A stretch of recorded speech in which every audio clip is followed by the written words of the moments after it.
சென்னையில் காதலை முறித்துக் கொண்டதால் இளம்பெண்ணை பெட்ரோல் ஊற்றி எரித்த சம்பவம் பெரும் பரபரப்பை ஏற்படுத்தியுள்ளது. கடலூர் மாவட்டம் விருதாச்சலத்தை சேர்ந்த இளம்பெண் சென்னை நாவலூர் அருகே உள்ள கல்லூரியில் 2ஆம் ஆண்டு படித்து வருகிறார்.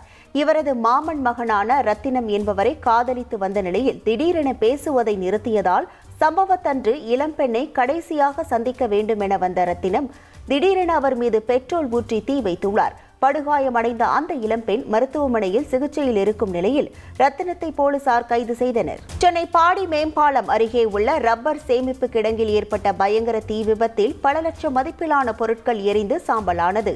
கனரக வாகனங்களுக்கான டயர் ரீவொர்க் செய்யும் தனியார் நிறுவனத்தில் பழைய டயர்களை சேமித்து வைத்திருந்த குடோனில் திடீரென தீப்பிடித்திருக்கிறது.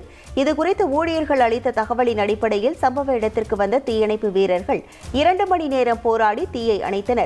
சம்பவம் தொடர்பாக வழக்கு பதிவு செய்த போலீசார் விபத்துக்கான காரணம் குறித்து விசாரித்து வருகிறார்கள். செய்திகளை உடனுக்குடன் தெரிந்து கொள்ள உடனே சப்ஸ்கிரைப் பண்ணுங்க.